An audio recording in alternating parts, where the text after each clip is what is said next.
Hate me, call me whoever you want to call, I don't care. As long as I follow God's principle and doctrines when it comes to protecting the rights of my people, defending my land, which is a God-given right, preserving our culture, the love for fellow human beings. I know I have been wrongly portrayed and misrepresented by those who are against this belief and principle, who are too afraid to see that this ideology will one day become an ideological power.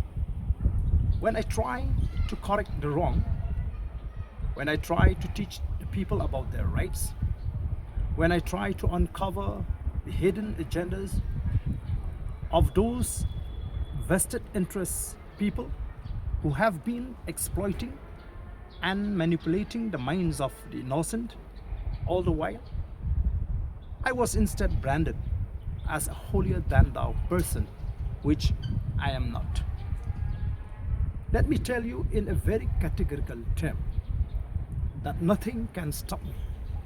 All these allegations, insinuations will not be able to reduce the fire within me to fight for the cause of my people and my state.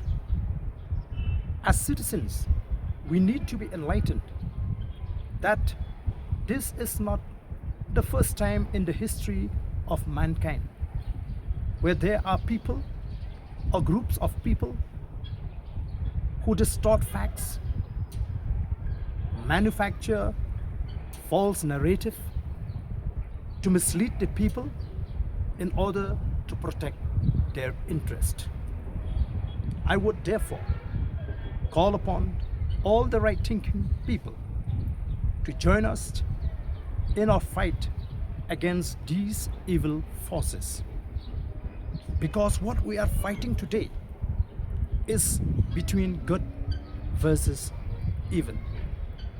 I will continue to fight with full conviction till the goal is reached, unless the people reject it. Thank you.